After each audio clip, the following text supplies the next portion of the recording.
Good evening, everyone. Good evening. I'm not sure how our chat's going to work out tonight. I know that I have I've cross streamed live on schedule with one of my favorite content creators that I like to sit back and watch and listen to as well. And who I'm talking about is the Cult of Con, or Connor. He has an amazing channel. He has an amazing testimony and story. His message is very clear, and I just love his content. He has a very positive vibe. And normally I would be watching him tonight. However, today I had the day off, and I was able to spend some time with my pups, and went to the dog park. And while I was at the dog park, I had Revelation 12 on repeat on my earphones, and I think I probably listened to it 50 times over and over and over again while I watched my dog play and run around and have a good time at the park. Um, all that said, though, before I go into that, I want to clarify something that I caught in my last episode when John Fry and Ain't Buying It. They called it out first. They saw it first, and what they're referring to and what I'm referring to is that when we were talking about the two witnesses, when I was reading that, and I referred to it as they were loved and buried, when in fact the next line as we were reading, it says that they weren't buried. So I want to correct that. I didn't mean that they were buried like that, I guess. I don't know why I read it like that, but the point from that was to take away from it was that they're not here. Their time has come and gone already. And I've often found myself falling down these certain rabbit holes that kind of teach you about who these witnesses are, and a lot of people have speculated on different people such as Moses, Elijah. Some have even said John the Baptist. So they're very different.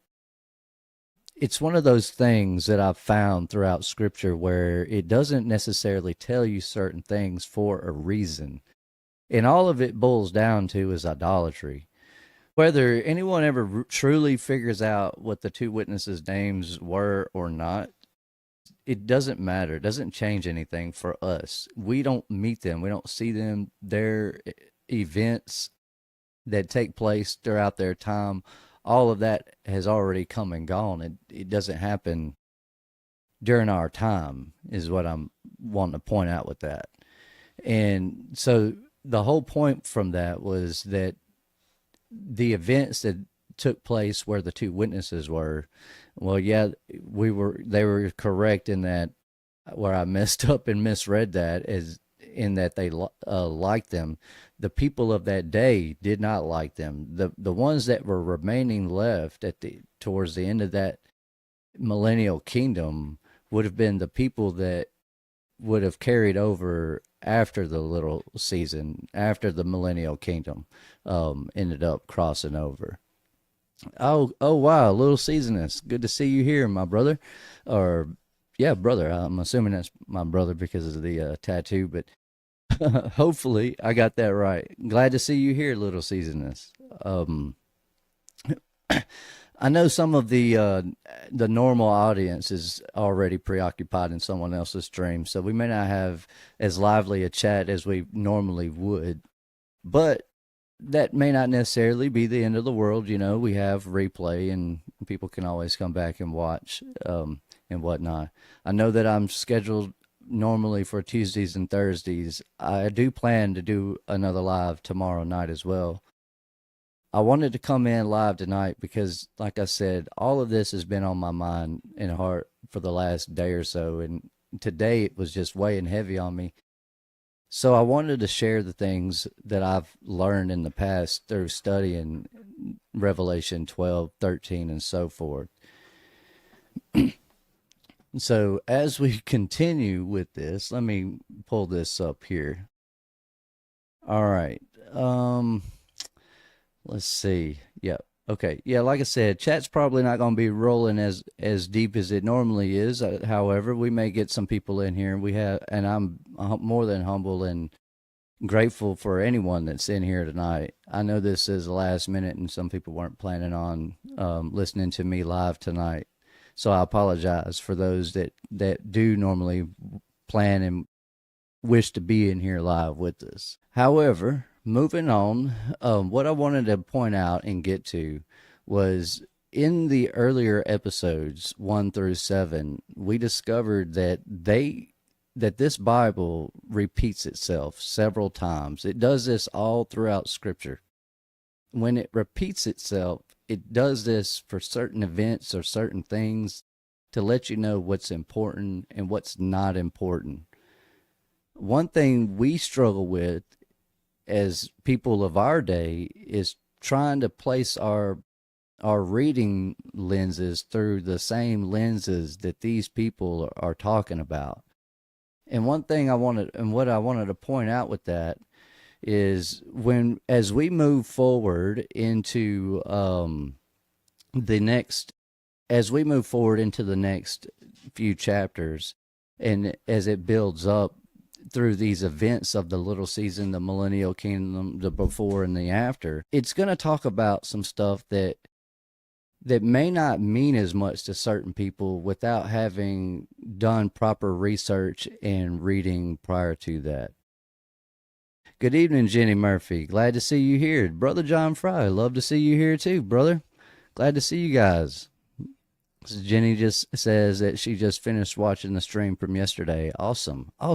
Good. I'm glad that you were able to catch up on that. So you're right here with us then. So you're not going to be too far behind on us then as we move forward through this. I want to read a section out of the book of Jasher. This is chapter 8, and in chapter 8 of Jasher, it's talking about the birth of Abraham. And the reason I want to read this in correlation with Revelation 12 is because it'll help you understand, I think, maybe where I'm coming from and where I think this book is coming from when it talks about certain things within the Revelation prophecies. In Jasher chapter 8, verse 1, it starts out and it says, "And it was in the night that Abram was born, that all the servants of Terah and all the wise men of Nimrod and his conjurers came and ate and drank in the house of Terah, and they rejoiced with him on that night." Terah is the father of Abraham. So the night he was born, that's what that's telling you. "And when all the wise men and conjurers went out from the house of Terah, they lifted up their eyes toward the heaven that night to look at the stars. And they saw, and behold, one very large star from the east, and it ran in the heavens and swallowed up the 4 stars from the 4 sides of the heavens. And all of the wise men of the king and his conjurers were astonished at the sight. And the sages understood this matter, and they knew its importance." Now, the reason I'm wanting to read this, and okay, before I continue with that, let's see. John Fry says, "I can't stick around long. I'm whooped, laid 800 foot of flooring today, falling asleep eating dinner."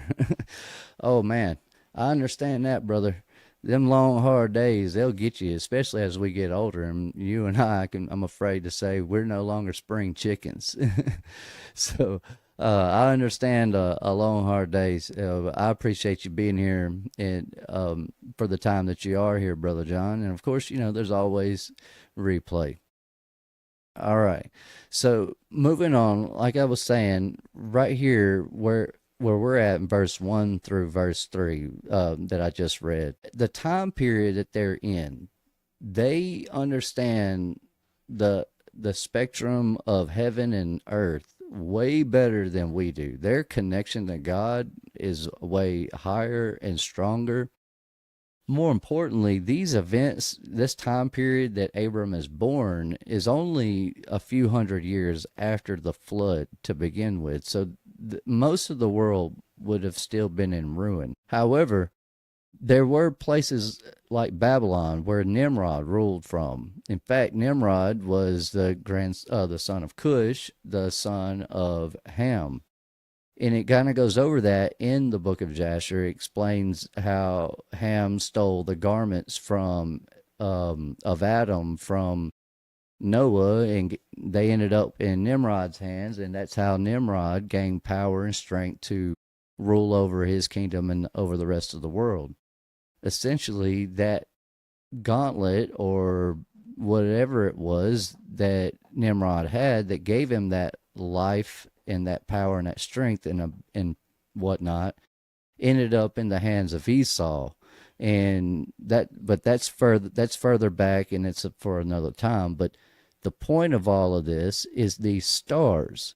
When they saw these stars, they saw them as signs. They could read them and see what God was telling them from his kingdom above, telling us through signs in these stars. So when they saw this, they understood what it meant.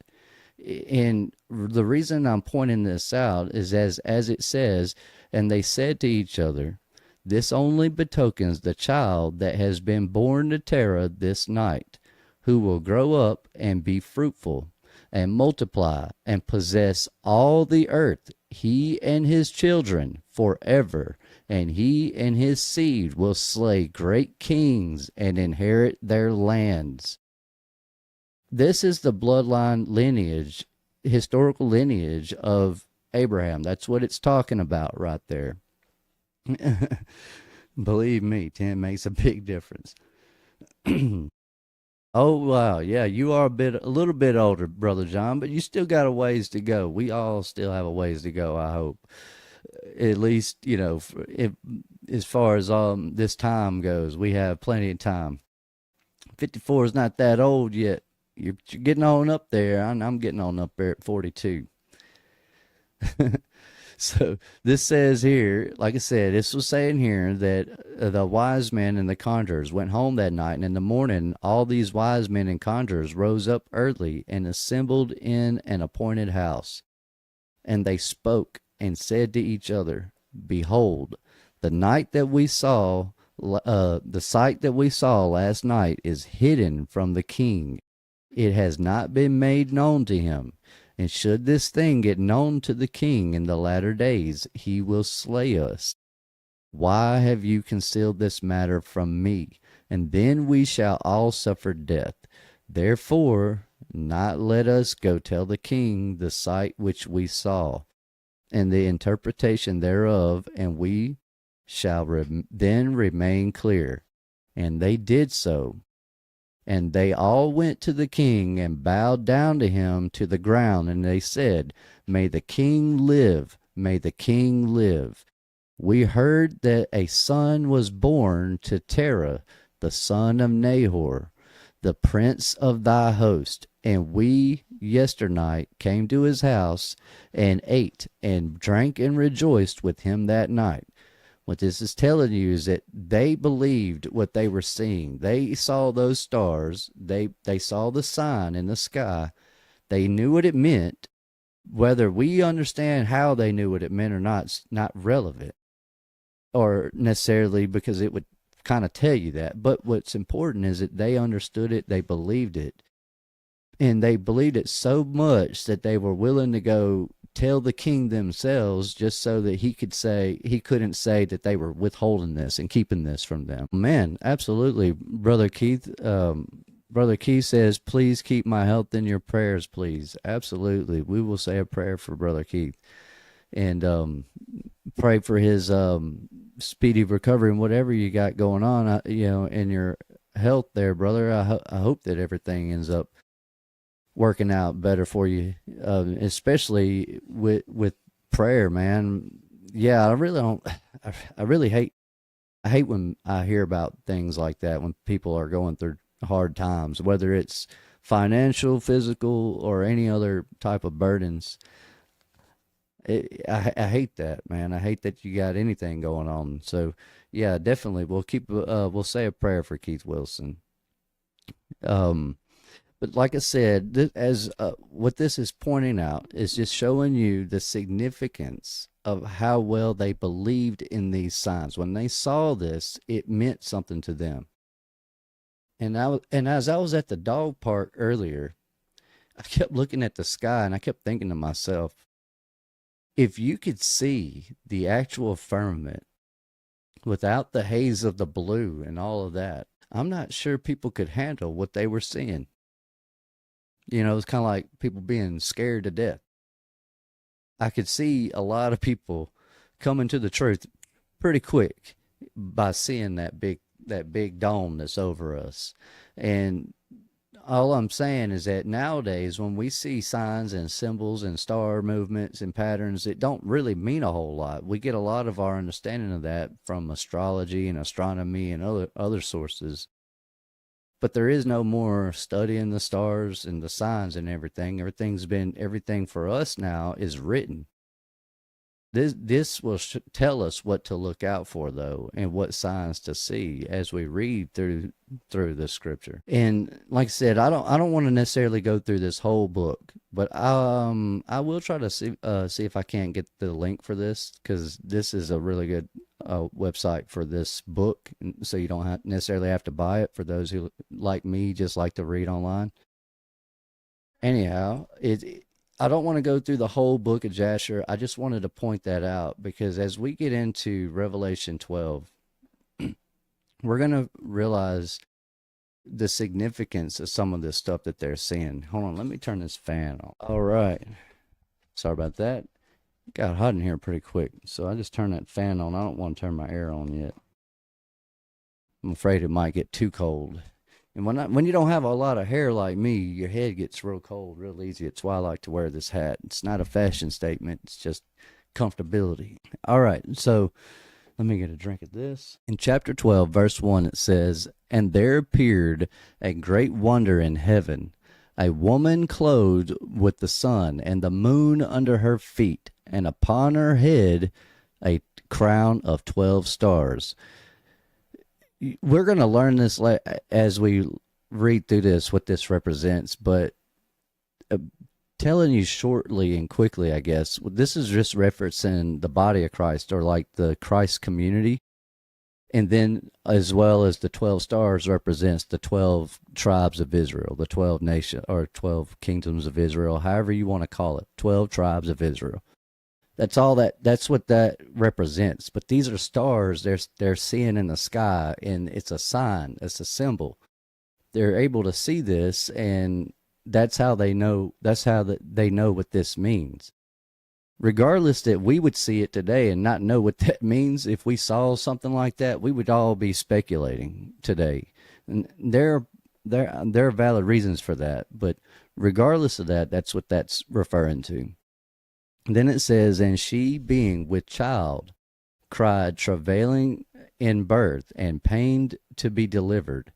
And there appeared another wonder in heaven, and behold, a great red dragon, having 7 heads, 10 horns, and 7 crowns upon his head." This is representing the child. The child is representing Jesus being born, and it's not going to be necessarily a pleasant up life for him. I mean, it's not going to end well necessarily in the way that you would want life to end for any of you if when that time comes. I'm not saying that it's going to end permanently, but that's just saying that he's going to have that she's having a child. Through the birth and through the deliverance, there's going to be pain. There's going to be trouble, is all that's telling you. And then it goes on and it tells you about the wonder in heaven. "Behold, a great red dragon having 7 horns, 10 horns, and 7 crowns upon his head." It's talking about the Gentile kingdoms, the Roman Empire. "And as his tail drew the third part of the stars of heaven, and did cast them to the earth, and the dragon stood before the woman, which was ready to be delivered, for to devour her child as soon as it was born." And this is just letting them know, hey, before once Jesus is born, once this child is born, this dragon is going to try to kill this child. It's going to try to get rid of him. And we, what I guess where I'm going with all of that is, as I was listening to this and reading this, part of my mind is telling me that it's possible that this Revelation book itself was written even before the books of Matthew, Mark, Luke, John, and so on. It's almost like this book would have came first within the New Testament. One is all I'm getting at, going with that. And I guess you'll see that. You'll understand why I say that once I get going. What did I miss? Oh, just turned 28 on January. Oh, congratulations. Happy birthday, Jenny. 48. We're right there in the middle, I feel like. Like at 42 and 48 and 54, we're all right there in the middle. Happy birthday. I didn't see that. I'm sorry I missed that. John Fry says, we got a lot of freezing rain at the moment. Praying we don't lose power. Absolutely. Yeah, we'll definitely pray for you guys, Brother Keith and Brother John Fry. But what this is telling us is that this would be a sign in the sky. By the time he's writing this, he's understanding that the people are going to start seeing this. We understand that from the earlier chapter where it says, and towards the end of it, where he's told by the angel to go out to the nations. He still has people to talk to. This message hasn't made it out to everyone yet. And the reason I'm emphasizing that and pointing that out is because I think a lot of people read the New Testament as if Matthew is writing it as it's happening. But I'm pretty positive that those books didn't get written until well after, like within the first 100 years or so of Jesus's return in 70 AD, or between 33 and 70 AD. Regardless, sometime within that time period is when perhaps those other books of the New Testament would have been written. I have this suspicion that this book here, Revelation, would have been made available to the public at that time way before Matthew would have. In other words, after all of the events of tribulation, once you move into the millennial kingdom, it wouldn't be as important to know or to have understood and read all of this Revelation book as well as Matthew, Mark, Luke, and John, because you've already been there, done that. You were there. And so you would tell people much later. And all I'm saying is that earlier, as we were reading in chapter 11, John, after having the vision and being in the spirit, is now going to be in his physical body, being told now in the physical body to go talk to these nations and to preach to all these people. And then it says, all right, and his tail drew the third part of the stars of heaven and did cast them to the earth. And the dragon stood before the woman, which was ready to be delivered, for to devour her child as soon as it was born. What this is telling us is that during the same event of Jesus's birth and his upbringing, this also was taking place in heaven. Like there was a war, this war in heaven was taking place as well. The third part of the stars, that's representing a third part of the angels of God's kingdom. A third part of them were slain or thrown down with Satan. I'm not sure why I think this, and maybe this will be made clearer, but somehow I'm inclined to think that Satan and his minion or forces of demonic angels, the fallen angels, I believe perhaps that some of these angels had the ability or were allowed, permitted to go back and forth between heaven and earth up until this point, and then that ability was taken away from them. Otherwise, you would have read and learned about all of this way earlier in Scripture, and it's just odd to me how we don't hear about this until the end time. about Satan and all of his, a third of the angels being cast down the earth. But I don't have necessarily a way to prove that yet, I don't think. But this may even help us with that as we go on. Then it says, as she brought forth a man-child who was to rule all nations with a rod of iron. That's specifically talking about Jesus. And her child was called up to God. That's his death. And then to his throne. That's his ascension right there. And then it says, the woman had fled into the wilderness, where she hath a place prepared of God, that they should feed her there 1,260 days. What that's talking about is the part of tribulation where the persecution of the Christians, where Christian people, the ones that would be the first Christians, ended up hiding and fleeing and whatnot. People that are not necessarily attuned to what we're discussing with the little season may have found themselves learning about the agnostic Christians. When you read and learn about or study into the agnostic Christians, this is the people they're talking about. They call them agnostic because it's a way to undermine what they were. They were just the first people, the first followers of Jesus, the martyred Christians, the ones that were trying to do right but had to hide from the Roman rule during that tribulation. That's what that's referring to when it says the woman fled into the wilderness where she hath a place prepared for God. Now, I know I'm cheating there by telling y'all, but as we may not get to that actual chapter where it tells us all the things that I'm telling you.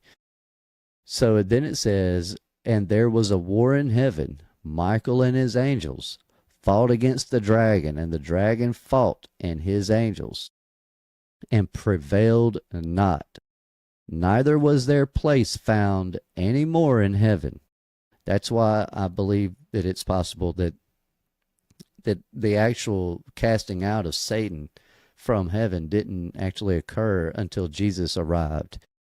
It's possible that that some of the angels, even before the flood and all that, still had rights to go to and fro. I would assume based on that one line right there. Then it says, and the great dragon was cast out, and the old serpent called the devil and Satan, which deceiveth the whole world, he was cast out and into the earth, and his angels were cast out with him. There again, that refers back, I think it was chapter 9, where it was explaining that about Abaddon and Apollyon being Satan's name, and then it goes and explains that there's 4 angels under the Euphrates River, how they're not the same characters. In here, it's just letting you know they're not the same character. There is a devil or Satan figure, but then or whether that's a physical or a singular figure or an essence, it's separate from the actual angels themselves. And I heard a loud voice saying in heaven, now is come salvation and strength and the kingdom of our God and the power of his Christ, for the accuser of our brethren is cast down, which accused them before our God day and night. What that's telling you is that from the day man was created all the way up until this point, Satan has been upset about it. He's been mad about it. He's been crying about it, complaining about it, whining about it. He's been, why, God? Why give so much credit and so much reverence to these mortal beings, these sinners, these simple people? They don't believe, they don't know what's real and what's not real. It's all it's telling you is that this character, Satan, has had thousands of years to despise us and to try to get rid of us and try to do away with us. That's what that's telling you. Then it says, and I heard a loud voice saying in heaven, now is come salvation and strength and the kingdom of our God and the power of his Christ. For the accuser of our brethren is cast down, which accused them before our God day and night. Now is come salvation and strength and the kingdom of our God. God, the Creator, and the power of Christ. They come down. And then it says, for the accuser of our brethren is cast down. In other words, since Satan is now down here, these guys, God and Satan and Jesus now are going to come after that. So he was up in heaven. They were up in heaven. Now he's down here. Now God and Jesus will be down here. John Fry says, hopefully we can get together this Saturday, Rev. We can get my channel set up so we can start doing live streams together. Absolutely. Yeah, absolutely. So I do go on call this weekend. This week, Thursday, Friday, something like that. I go on call, I believe, on Friday. But during the day, I'll be able to talk with you, Brother John, and we'll get that set up. I'm looking forward to that. I hope you guys also tune into that and check Brother John Fry out whenever he gets his channel up and going. I know you guys would probably love to hear what he has to say. At least I do. I like calling him and just letting him talk. It's pretty nice hearing Brother John Fry. All right. As we're moving forward, it says, as I was saying there, it's just letting you know that the kingdom of God and Jesus Christ will be on earth now, even after the Satan, and now that he's been cast down. And then it says, and they overcame him by the blood of the Lamb and by the word of their testimony, and they loved not their lives until death. It's just telling you that these people were miserable. Therefore, during Jesus's time there, and they overcame him by the blood of the Lamb and by the word of their testimony, and they loved not their lives. In other words, it's just letting you know, like I said, they were miserable while they were in service to the Lord and in service to Jesus Christ. They still, I mean, life wasn't easy for them. That's all it's telling you there. Not necessarily that they hated the fact that they loved Jesus. I'm not saying that. I'm just saying that's what all it's telling you is that their life wasn't going to be pleasant for them. All right. Verse 12. Therefore rejoice, ye heavens, and ye that dwell in them. Woe to the inhabitants of the earth and of the sea, for the devil is come down unto you, having great wrath, because he knoweth that he hath a short time. It's just letting you know now that the Satan's been cast down. He's super angry. He is super mad. Get her. What are you doing? They're like children, these dogs. Well, he's on his computer. We can do what we want now. So they're all, I don't know what she's doing. She needs to quit. Chill out. You just came from outside. All right, sorry about that. Moving on. Like I said, carry it back on so I don't lose my train of thought with all of this. Absolutely, Brother John, absolutely. And when the dragon saw that he was cast upon the earth, he persecuted the woman which brought forth the man child. What it's telling us here is that it's letting you know, it's talking about Jesus's life at this point. That's what, and most of us already understand Jesus's life up to this point. Then it says, and to the woman were given 2 wings of a great eagle, that she might fly into the wilderness and into her place where she is nourished for a time and times and half a time from the face of the serpent. All right, so some of you have seen, let's see if I can find it. Maps, or no, flags of the nations of the world. Let's see if I can pull it up. If I can find the actual one. So a lot of you that watch this channel or have found yourself here are familiar with this map this picture of these flags that I'm talking about of the world. Let's do 1700s. Actually, let me pull it up this way. Okay, yeah, this here. So a lot of you in the Little Season community have heard of Tartaria. You've seen this image right here of this flag. Let me pull this back up, move this over here. This image of these flags. I guess I can't really make that much bigger. But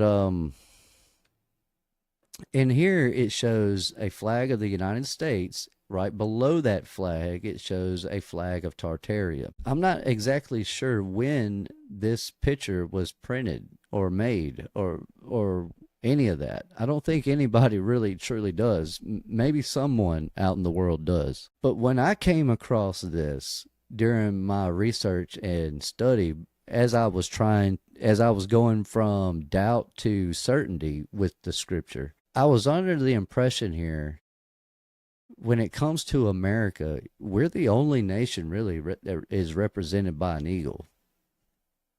And what I'm getting at, where I'm going with that, is that when it says here, and to the woman were given 2 wings of a great eagle, that she might fly into the wilderness into her place, and where she is nourished for a time and times and half a time from the face of the serpent. The 2 wings of the great eagle, this rabbit hole that I fell into ended up leading me into the Americas with this.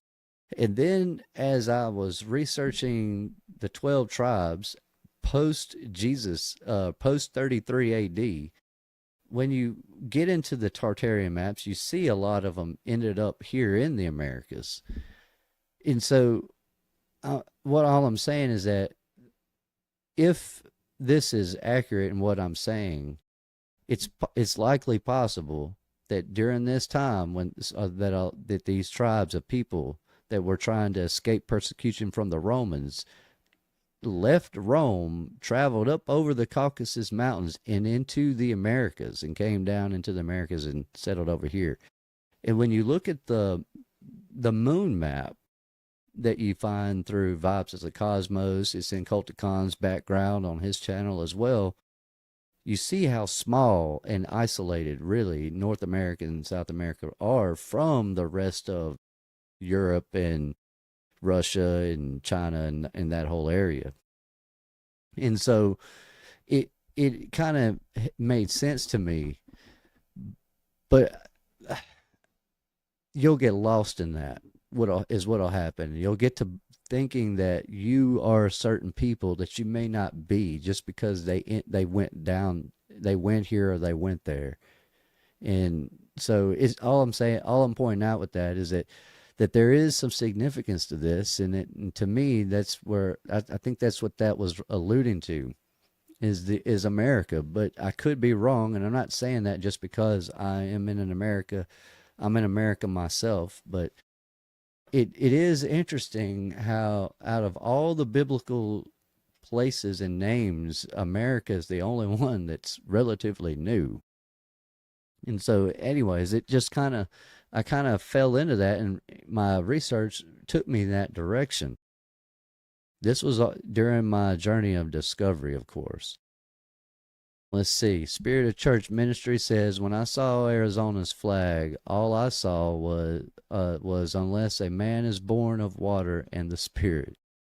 All right. And then Zigzag says, Mexican flag is an eagle and a snake. Yeah, that's right. Yeah, you're right. Mexico's flag does have an eagle with the snake actually eating the snake. I think is carrying it to eat it.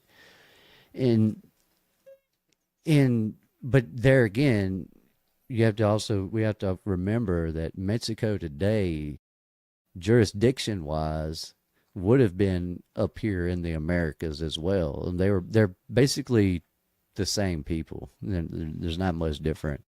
There's not much difference. I mean, today there's a lot of difference, I think, but not too much back then, at least, is all I'm going with that. Anyhow, in verse 16 it says, and the earth helped the woman, and the earth opened up her mouth and swallowed up the flood which the dragon cast out of his mouth.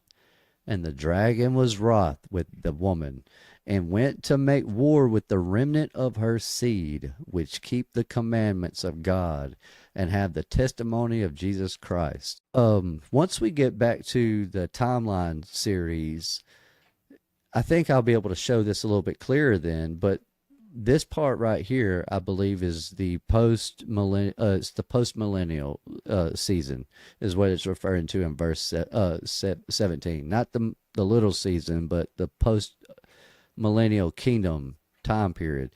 The ones that would have been continuing to try to live according to Jesus's ways, they fought to the bitter end. It's where you start seeing all these wars in history from the 1800s dating all the way back to the 1500s, when all these revolutionary wars started taking place. That's where that would have been within the chronological timeline. Spirit Church Ministry says the Greek word in Revelation 12 means an eagle-like vulture. An eagle-like vulture. Okay, yeah, I know what you're saying. I know what you're saying there. Okay, Revelation 12. Like I said, so as we were moving through that, and we move on to Revelation 13, this is where today a lot of the church ministries and congregations and pastors and all of that is stuck. I don't know for what purpose they choose to do this. Almost everybody gets to chapter 13 and they get stuck right there. They cannot move past it. They just refuse to move past chapter 13.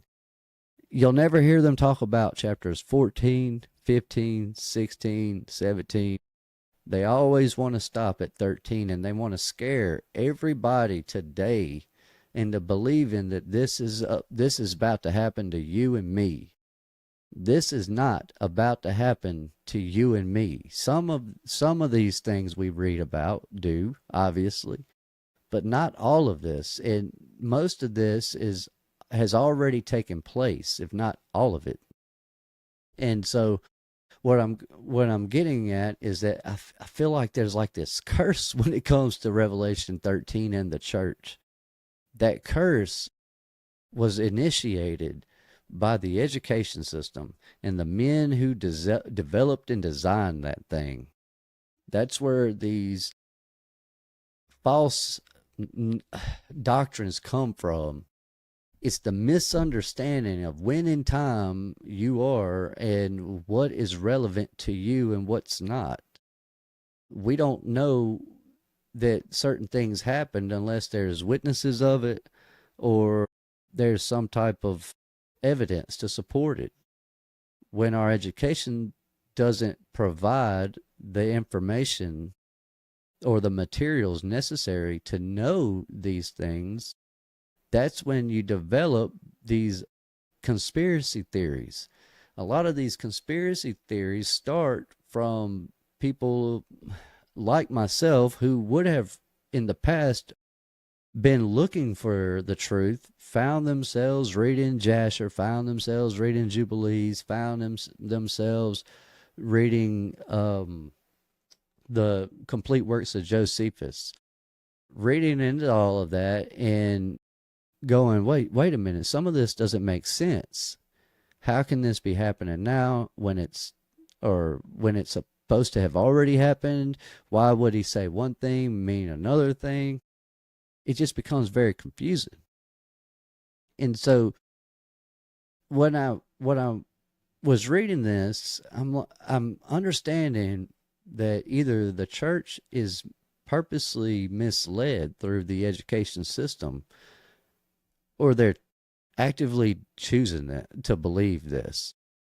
In chapter 13, it says, "And I stood upon the sand of the sea, and saw a beast rise up out of the sea, having 7 heads and 10 horns, and upon his horns 10 crowns, and upon his heads the name of blasphemy. And the beast which I saw was like unto a leopard, and his feet were as the feet of a bear, and his mouth as the mouth of a lion, and the dragon gave him his power and his seat and great authority. We are an idolizing people today. We idolize everybody. You can't watch a movie without someone having a favorite. You have fans, you have subscribers, you have followers. Everybody everybody for the most part has is guilty of idolatry, whether they've realized it or not. When it comes to these descriptions, and it's talking about the bear, the feet of a bear, and his mouth as of a lion, that is there to let you understand the significance of it. It's there to let you know how scary that would have been, but it's not also there for you to cling on to that, latch onto it, and go, oh, that's for me. I need to be worried about that. It's why certain things don't get described in great detail, like the names of the witnesses. It didn't tell us that because they don't want you to idolize them. No one needs to be idolized, not myself included. None of us need to be idolized. Only God. Only God. That's it. But all I'm pointing out with that is, while it does give you these descriptions of what this was, it is there to scare you only to a degree, not really to scare you out of control, but to give you the understanding of how scary that would have been.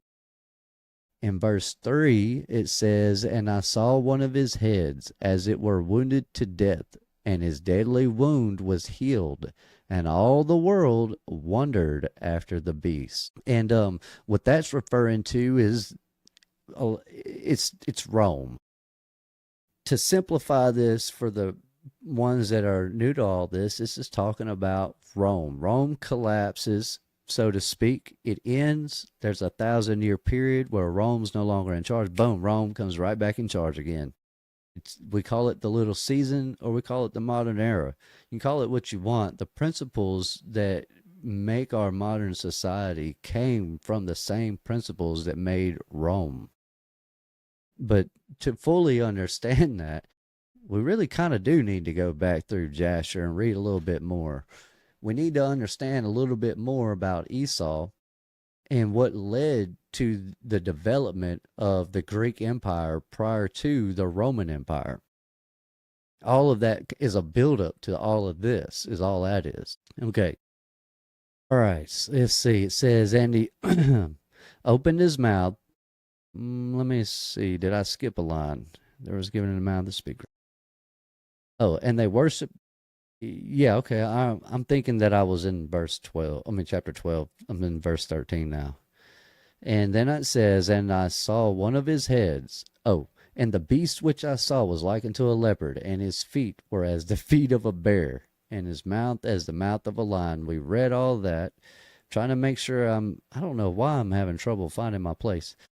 And I saw one of his heads that were wounded to death, and his deadly wound was healed. And all the world wondered after the beast. That's talking about the Roman Empire. And they worshiped the dragon, which gave power unto the beast. And they worshiped the beast, saying, Who is like unto the beast? Who is able to make war with him? And there was given unto him a mouth, speaking great things and blasphemies. And power was given unto him to continue 42 months. 42 months this man would be in power. This right here, where it's talking about right now, it's talking about where this is where people get the Antichrist stuff from, like the rise of the Antichrist, and then Satan coming into power right after him. That's where that train of thought comes from. That's where all of this that comes from. It's in chapter 13 right here. Then it says, and there was given unto him a mouth, speaking great things and blasphemies, and power was given unto him to continue 42 months. And he opened his mouth in blasphemy against God, to blaspheme his name and his tabernacle and them that dwell in heaven. What this is talking about is Nero. Once we get into the Josephus works, you'll see that more clearly.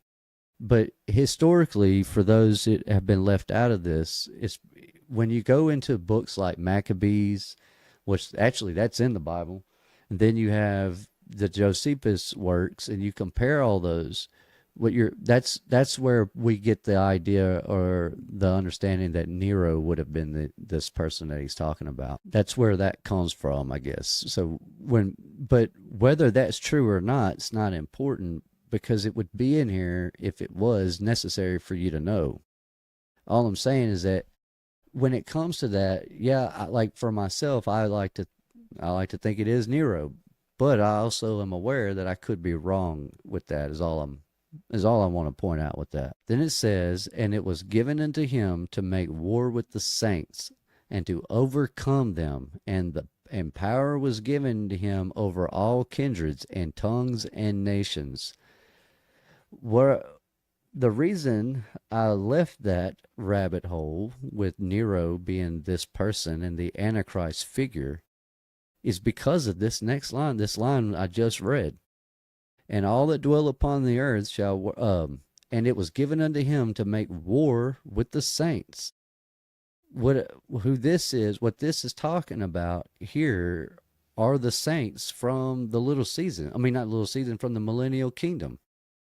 There weren't saints prior to that. They were prophets. You didn't have, the saints didn't come until Jesus's day or until Jesus's return. And so these saints dwelled on earth for that duration of that 1,000-year period. So Satan is going to make war with them. He wants his kingdom back. He wants his rulership of the earth back. That's what this is telling us right now. And it says, all that dwell upon the earth shall worship him, whose names are not written in the book of life of the Lamb slain from the foundation of the world. Like a lot of people, I got lost here because I can almost hardly conceive the idea of a world where Christians end up worshiping Satan, worshiping a beast, or worshiping anything other than God. When I think of God and read through Scripture, everything that I read about him is that he doesn't change. All means all, always means always.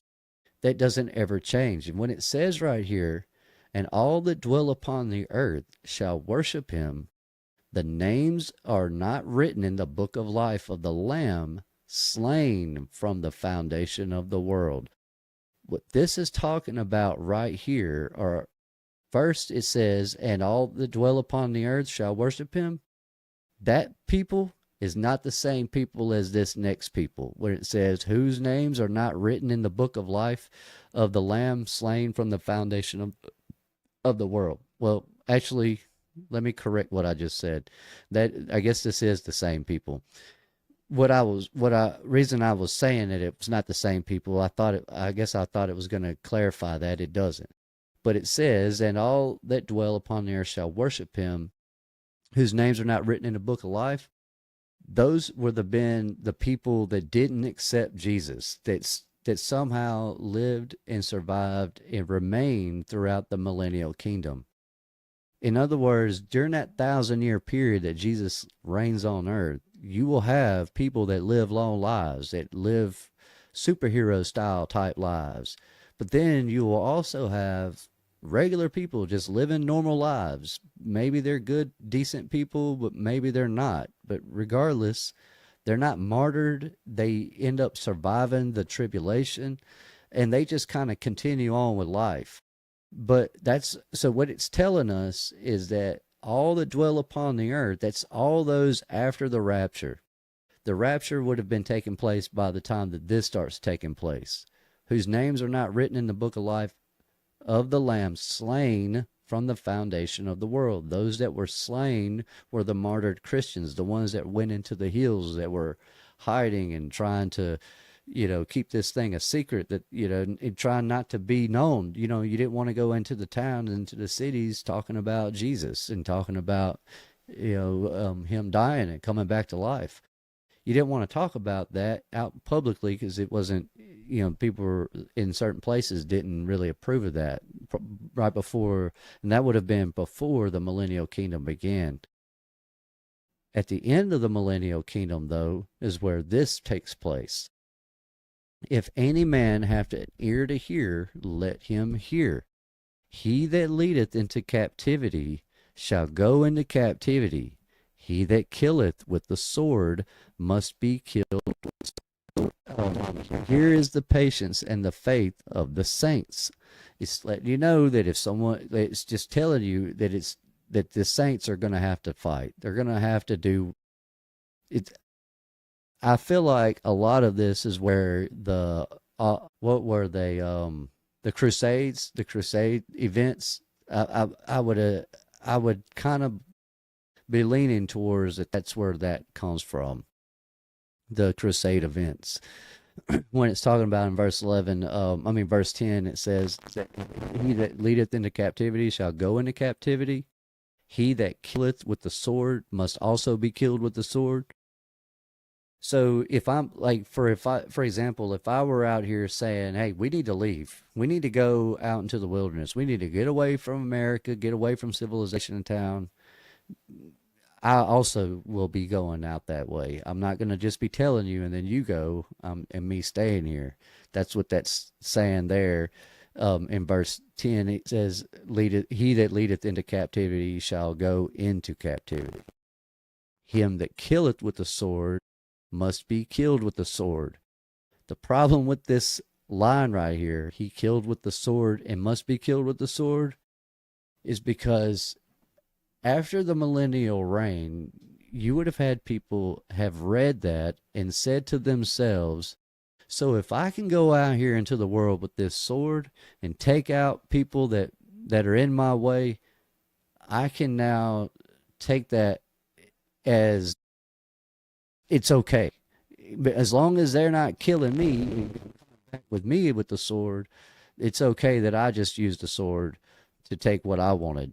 And in other words, they'll just use that as an excuse to do violence and to be wicked within the world.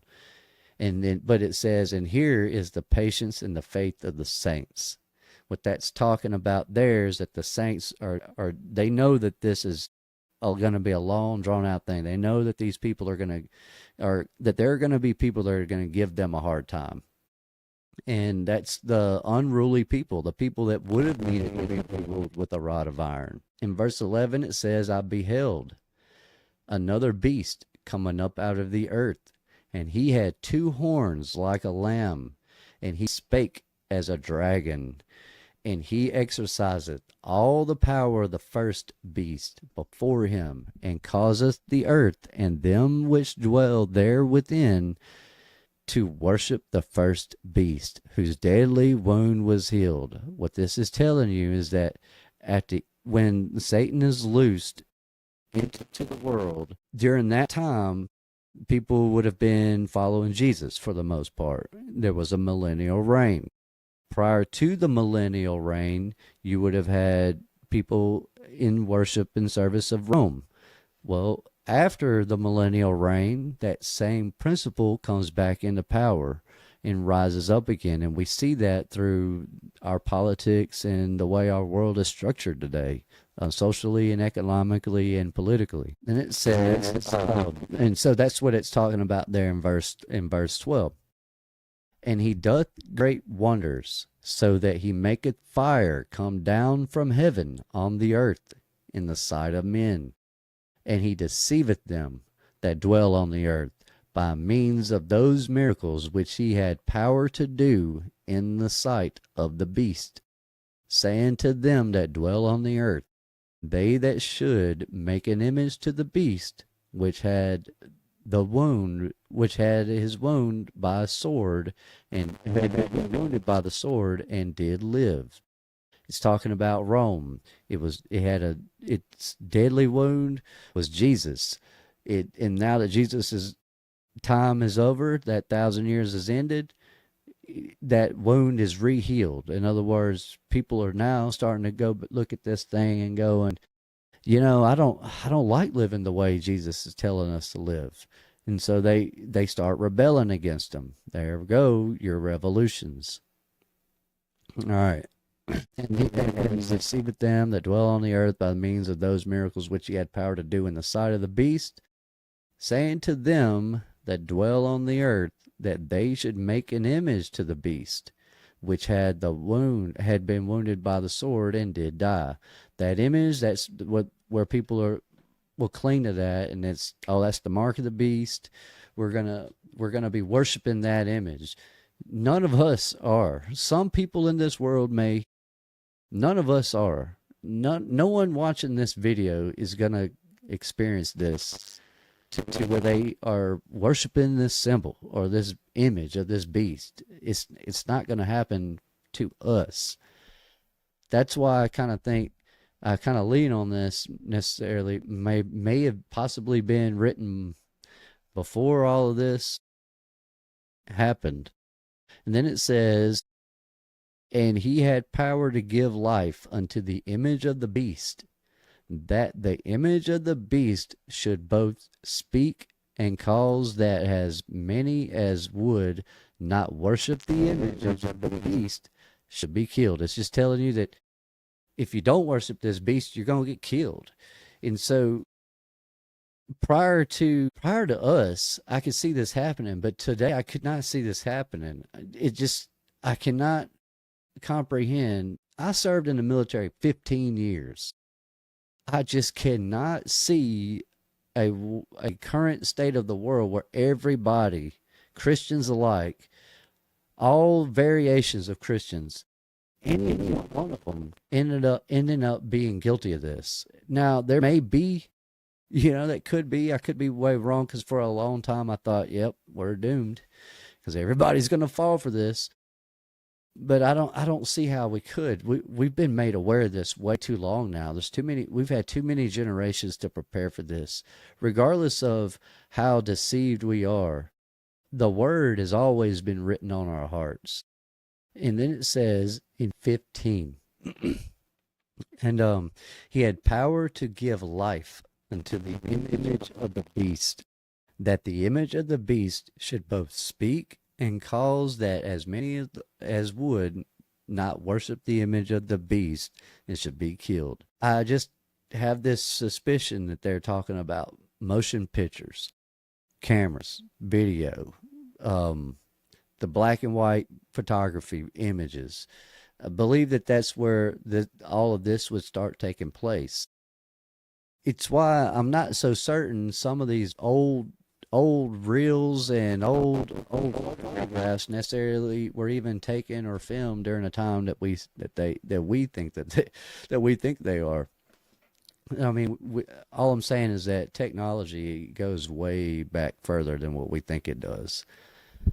And he causeth all, both small and great, rich and poor, free and bond, to receive a mark in their right hand or in their foreheads, and that no man might buy or sell save that had the mark or the name of the beast or the number of his name. I can't remember what it's called, but it was like a form of currency during Nero's time.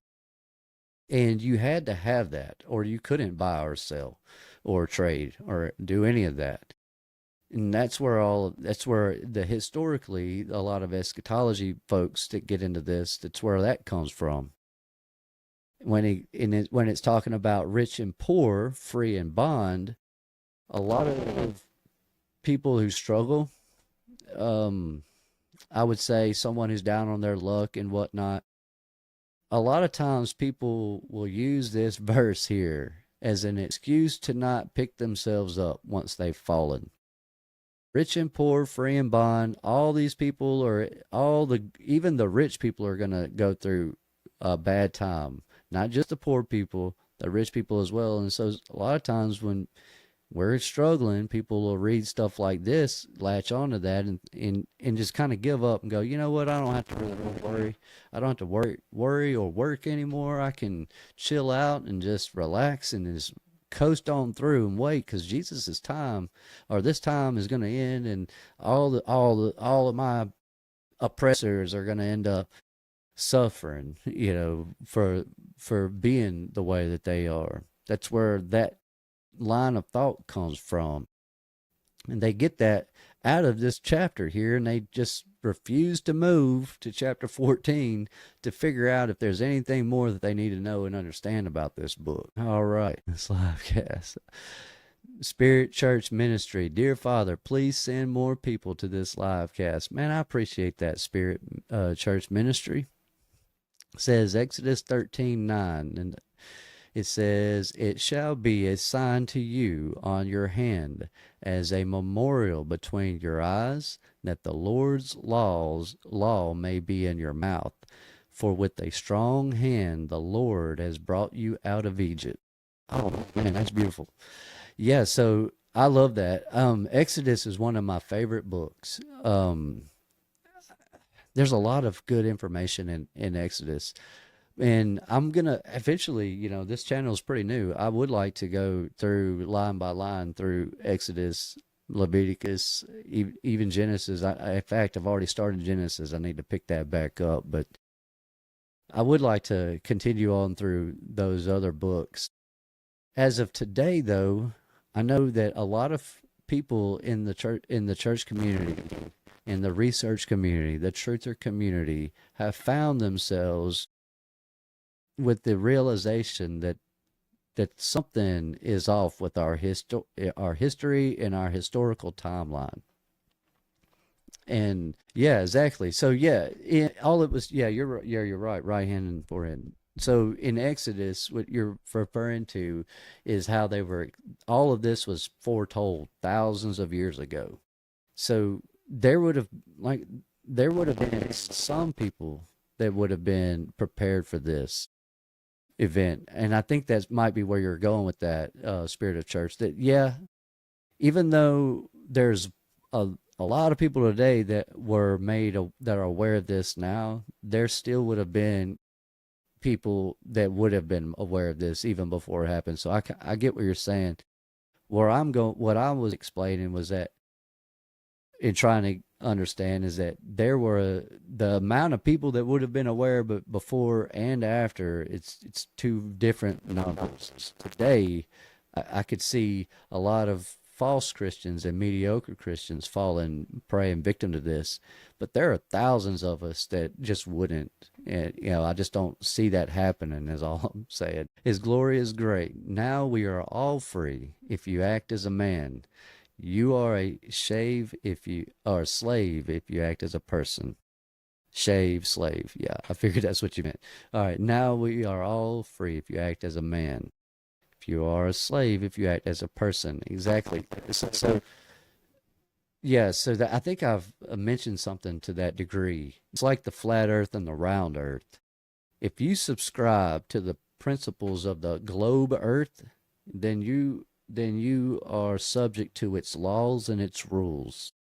If you subject yourself to the flat earth, then you are subject to its laws and its rules. And therefore you can't compare the two, or they're very different. They're contrasting. It's the same concept what you're talking about there.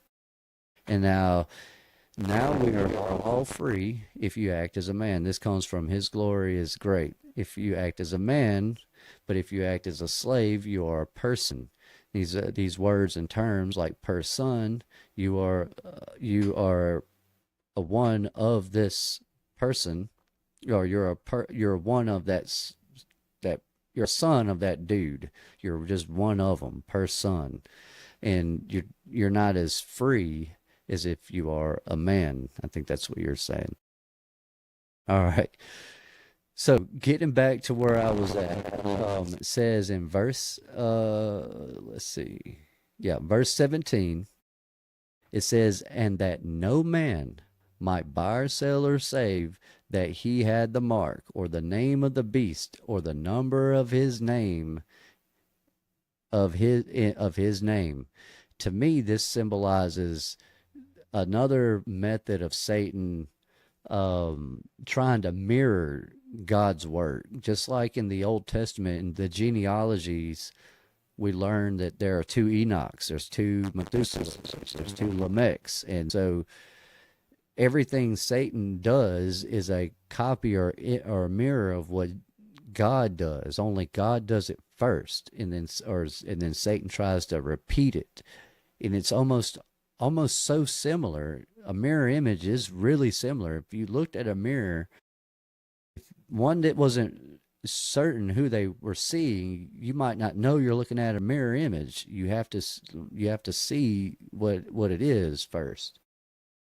And so what that's talking about there, and that's what I'm talking about there, and that no man might buy, sell, or save the mark, the mark, the 144,000, how they had the mark sealed in their foreheads. This is Satan's way of doing the same thing, but he's gonna try to do this before God does it. God has already done this; it's written. And what I mean by that is, when God says something, it's going to happen. It's already happened. So, like, today is Wednesday. If God says that it's going to rain on Friday, well, technically it's already rained on Friday, because God has already experienced Friday. You and I have not experienced Friday. The same is true for Satan. Satan knows that Friday's coming, and then it's going to rain. So if he can make it somehow rain on Wednesday, you might be fooled into believing in him instead of God. So when it does rain on Friday, now you're going, oh, well, that's Satan doing that. That's what that's telling me, and that's how I understood that once I started reading this thing the way we're doing it. That no man might buy, sell, or trade, say you have the mark of the beast. It's that symbol that God had talked about and forewarned that they would have, and now Satan's trying to imitate that. It says in verse 18, here is wisdom. Let him that hath understanding count the number of the beast, for it is the number of a man, and his number is 666, 666. A lot of people in the research community have figured out that Nero equals this. This equals out numerology wise. That's where that comes from. And it's why we cling to Nero being the progenitor or culprit for all of these events right here. Let's see. Spirit Church Ministry says Satan counterfeit Sabbath is Sunday. The tree of knowledge in the garden looked like the others. Only difference was location. That's right. That's right. Jimmy Murphy says person equals mask. Makes so much sense. At his glory is great. Yes, absolutely. Mask. Yeah, okay. I can see that. That makes sense to me. Thank you guys for pointing that out, or in clarifying that, by the way, over in chat. Let's see. Where I just left off, it says we were talking about the 666, the mark of the beast. That's Nero. That's what that's referring to. That's all that's talking about there. All right. Let's see if I'm going to continue any more of this. I might pick this back up tomorrow with the rest of this. I think that's probably what I'm going to do. Tonight was more of a last minute thing. I was just so excited to talk to you guys about chapter 12 and 13 that I didn't want to wait till tomorrow, if I'm just being ultimately honest. I've just know that there are so many people in the Christian community that have somehow found themselves lost in the curse of chapter 13 of Revelation, where they have clung to this notion that all of this is talking about us, it's talking about you and me, and it's not. This is talking about another group of people whose time has come and gone.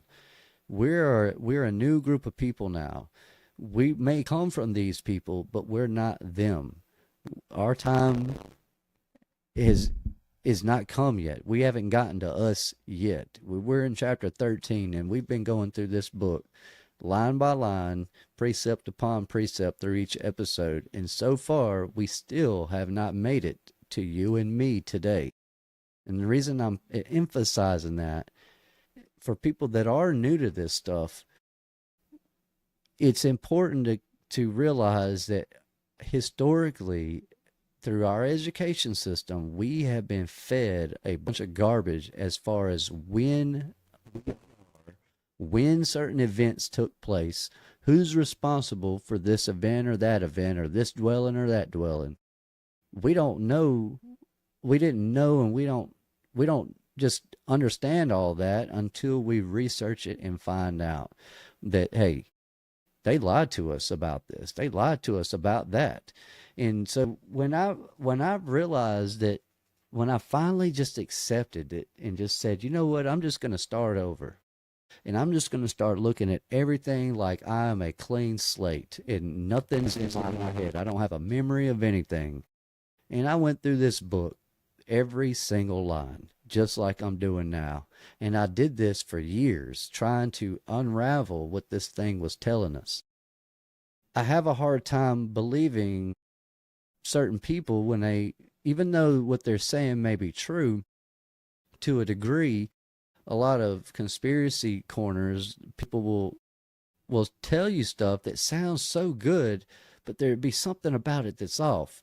And I just have it in my mind, in my heart, it's made up that the truth is infallible, that there is no my version of it and your version of it. It either is or it isn't. And if I continue to read through this thing, straddling that line of, well, it could be this or it could be that, then I end up putting my own thoughts into it. And so while sometimes it seems like I'm all over the place with it, it's because as I'm reading this, I'm recalling all of the rest of it. Earlier, as we were reading through, let's see, let me make sure I'm saying that right. Yeah, that's right. As we were reading through, church ministry pulls up Exodus 13:9. Might would say, or some might would say, well, that has nothing to do with this. I mean, that's a different time. That's what you're saying, right, Rev? Well, it is kind of what I'm saying. But as I'm reading this, I like that you can go back through the Bible and verify that this is what we're reading about, and what we're learning about. It verifies over and over throughout Scripture. It'll tell you one thing, then it'll tell you again. And if it needs you to know, it'll tell you a third time. Most of the time, everything that's truly important, especially the stuff that gets taken out of context, it's told to you three times, so that you know that it's important, that you know that it either did or didn't happen. Right here, we've read through 12 and 13. It's talking about the vials. It's talking about what the seals were referring to when we were reading about that in chapter 8 and 9. And now we're getting to the point where we've made it through all of the worst parts of tribulation. And now we've gotten to the millennial kingdom, and it's just letting you know that 1,000 years is not going to be the greatest 1,000 years of your life if you were there. For some, it might have been the most amazing time ever. But there would have been some that it would have just been a normal day, a normal hard day. Some people just have a bad luck in life, I guess, is the best way to say that.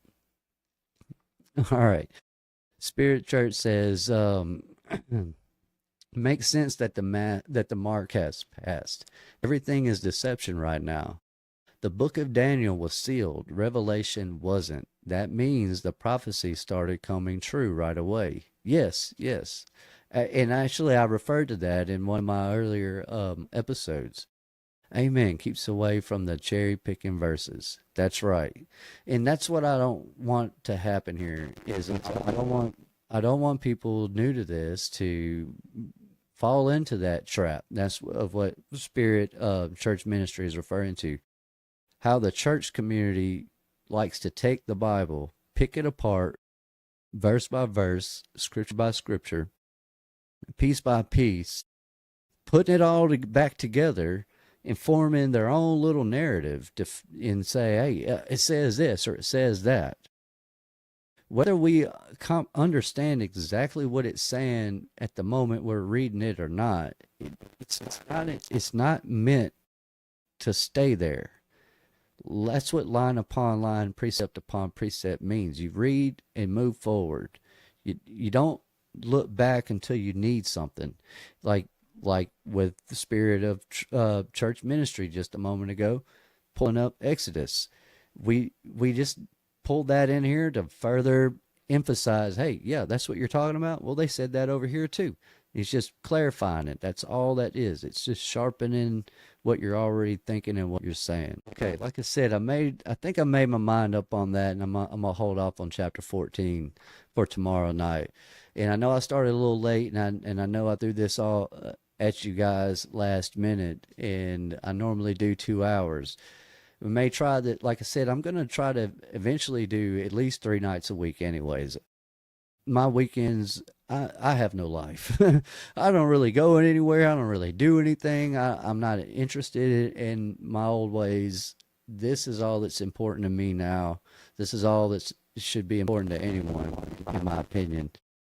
And I want to share with you guys. I want to go through this with you guys, and I want y'all to see where I'm coming from and why I say the weird things I say on social media, why certain other content creators are talking about things that no one else seems to be talking about, and why some of this stuff ends up leading into certain rabbit holes. And the reason I keep pointing out those rabbit holes is because I know that a lot of you that would be watching this have researched this stuff and have been in those rabbit holes. And I'm just showing you the links that end up sending people into those paths. Also, it is good for some people to know about those rabbit holes because it helps you visualize and understand the stuff that we are reading here. Spirit Church Ministry says, there is no ear tickling here. Either this is truth being spoken. Either this is truth being spoken. Absolutely. I appreciate that. Spirit Church Ministry. I haven't seen you a whole lot in chat. I know I've seen you the other day at least, so I'm looking forward to having you in here more with us more often. Jenny, I'm glad you were able to make it for the live this time. I know that YouTube has had this something going on in the background where people are having trouble finding this channel, so I am trying to get it out there in other areas like Facebook, Instagram, TikTok, or whatever. And eventually I will get my OBS set up to where I can vertical live stream. I would like to do incorporate TikTok into this live stream as well at some point, or at least TikTok, maybe X or something like that in the future. Right now, my main focus is just building this and attaching myself to this community so that I can not only learn from you guys, but you guys can learn from me as well. Like I said, we're all in this together. We're all a family, and this isn't a competition. This is iron sharpening iron. That's all this is for. I have questions, and I have things that I haven't learned and don't quite understand about this stuff, and that's why I want to talk about it with you guys, because I know that some of you that do watch me and listen do have the foresight and knowledge on things that I have yet to come into. And so I look forward to being able to catch up with you guys on all of that. If you guys were here earlier in the beginning, you noticed that we were talking about John Fry. He's going to have a channel. Well, he does have a channel, and he's going to be going live here pretty soon. Hopefully we can get him live next week. I think that would be really cool. And I think you guys will enjoy that, especially once we get others like the Cult of Khan. Hopefully we can get Paul, Madeline from Babylon. You have JT from JT Follows JC. And then, of course, we have Tyler from Kingdom Within and his whole entire community and whatnot. And get all of us together on this large panel. I think it'd be cool for you guys to turn on live and see all of your your favorite content creators, not necessarily myself, because I would rather be in the live chat watching and listening to all of those guys talk. But we're going to try to get that set up at some time in the future. That all said, I wanted to say thank you guys for being here. Those that did come in this evening. I know this was, like I said, not previously scheduled, but we will pick this back up tomorrow night at 8 p.m. Central Time. And again, like I said, before. If you guys can't make it, I understand. Just like I couldn't make it to one of my favorite guys and fellas to watch tonight as well. So always understand that you could always go back and watch this stuff again. I mean, there's no hurry. I do this stuff live because it's easier for me to process this information that way. Trying to sit back and make a video and in a proper presentation, I've done that. I've tried that before. It just doesn't work the same for me. I don't feel it that way. I like being able to make mistakes and have it be corrected on the spot. You know, I don't want to have to make another video later on trying to clarify something I said in another video or whatever. Either way, like I said, we'll be catching back up with chapter 14 tomorrow. You guys have been awesome and amazing as usual, and I love each and every one of you, and I don't just say that. I know some people do. That said, I hope you guys have a wonderful evening, a wonderful Wednesday. Tomorrow's Thursday, the week's almost over, and then we'll be starting right back over. We'll see you guys next time. Take care.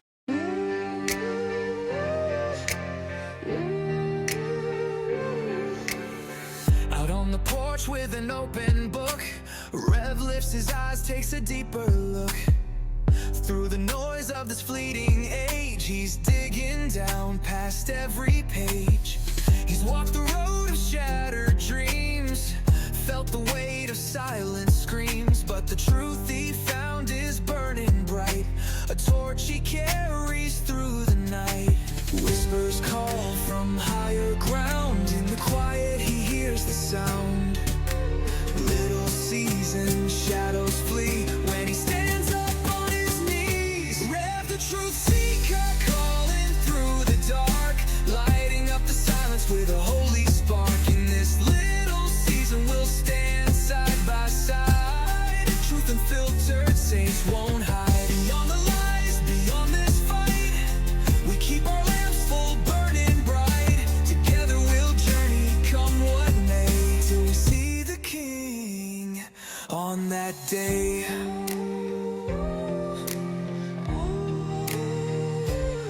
He's not chasing silver, not chasing gold, not a preacher for the fame or soul. With every question, every doubt, he cries for the lost, he calls them out. Through the podcast and the lines in sand, Rev stands firm with an outstretched hand. Come home, wanderer, come and see. The door is open, truth is free. Echoes rise beyond the veil, through the storm, through every trail. Little season won't last long, soon we'll join the victor's song. Rev the truth seeker calling through the dark, lighting up the silence with a holy spark. In this little season we'll stand side by side, truth unfiltered, saints won't hide.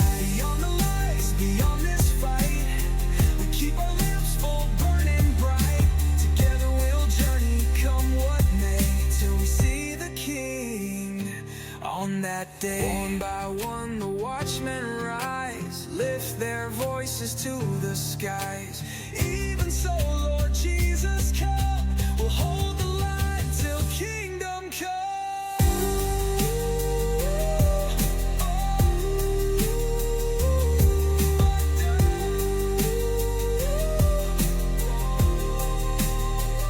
Rev the truth seeker calling through the dark, lighting up the silence with a holy spark. In this little season we'll stand side by side, truth and filtered, saints won't